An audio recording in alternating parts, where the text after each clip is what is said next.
अरविंद केजरीवाल के गिरफ्तार होने के बाद आज जब आप सोचने बैठेंगे कि क्या क्या हुआ है, क्या चल रहा है, तो आपके दिमाग में एक कहानी आएगी जिस कहानी का टाइटल होगा एक सफर स्वराज से शराब तक।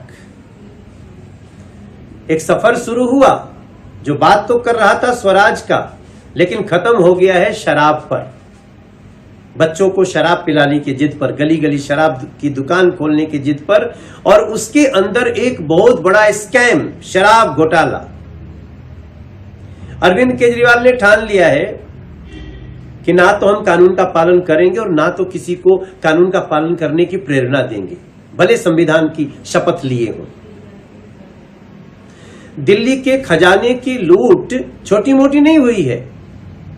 अगर हम कैलकुलेट करते हैं तो लगभग 5,000 करोड़ से ज्यादा दिल्ली के खजाने का, जिससे झुग्गी बस्तियों में साफ पानी दिया जा सकता था, लोगों के घरों में नल से जल दिया जा सकता था, साफ पानी दिया जा सकता था, टूटी गलियों को ठीक किया जा सकता था, पानी के जल जमाव की निकासी हो सकती थी, बुजुर्गों के पेंशन दिए जा सकते थे, गरीबों के राशन कार्ड बनाए जा सकते थे, यमुना जी और दिल्ली की हवा को साफ किया जा सकता था।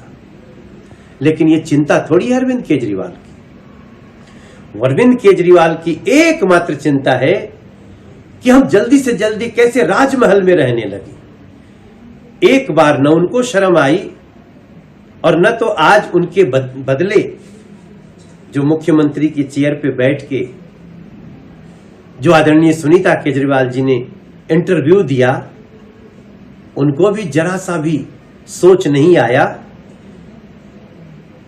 कि मैं बच्चों की कसम खाता हूं किसी पार्टी से हाथ नहीं मिलाऊंगा, और फिर हाथ मिला लिया उन्हीं बच्चों की झूठी कसम खा के। काश एक बार वो आकर के बोल दी होती कि मेरी आत्मा को दर्द हो रहा है, तब सुनीता जी को तकलीफ नहीं हुई। जब उस राजमहल में गए, जबकि कहा करते थे हम 2 कमरों के घर में रहेंगे, कोई लाल बत्ती नहीं लेंगे, करोड़ों की गाड़ियों का काफिला, राजमहल, शीश महल, जब उसमें जा रही थी वो, तब उनको नहीं नैतिकता की याद आई थी। आज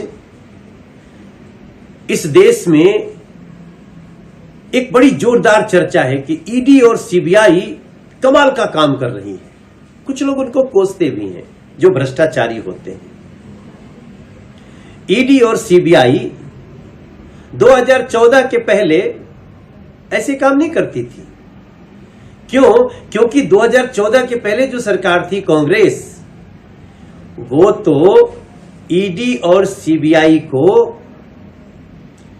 वो ताकत ही नहीं देते थे, क्योंकि उनको एक दूसरे के भ्रष्टाचार को संरक्षित करना होता था। एक क्रॉस द पार्टी भ्रष्टाचार को, वो किसी पार्टी का भ्रष्टाचार किया है, अच्छा जी, चोर चोर मौसेरे भाई चलते थे, बड़ी कहानियां आई हैं। हाँ, 2014 के 1.5-2 साल पहले जरूर कुछ अधिकारियों ने तेवर दिखाए और सत्य से काम लिया, तब इस देश में कोयला घोटाला आया, तब इस देश में 2G घोटाला आया, तब इस देश में 12 लाख करोड़ का कांग्रेस सरकार का घोटाला आया। दोस्तों, 2014 के बाद सरकार बदल चुकी है। 2014 के बाद नरेंद्र मोदी जी ने एक नया रिकॉर्ड सेट किया है। ईडी, सीबीआई या कोई भी जांच एजेंसी हो, उसको फुल हैंड दिया गया, पूरी स्वतंत्रता, और इस सोच के साथ कि न खाऊंगा न खाने दूंगा। दर्द इसी बात का लोगों को है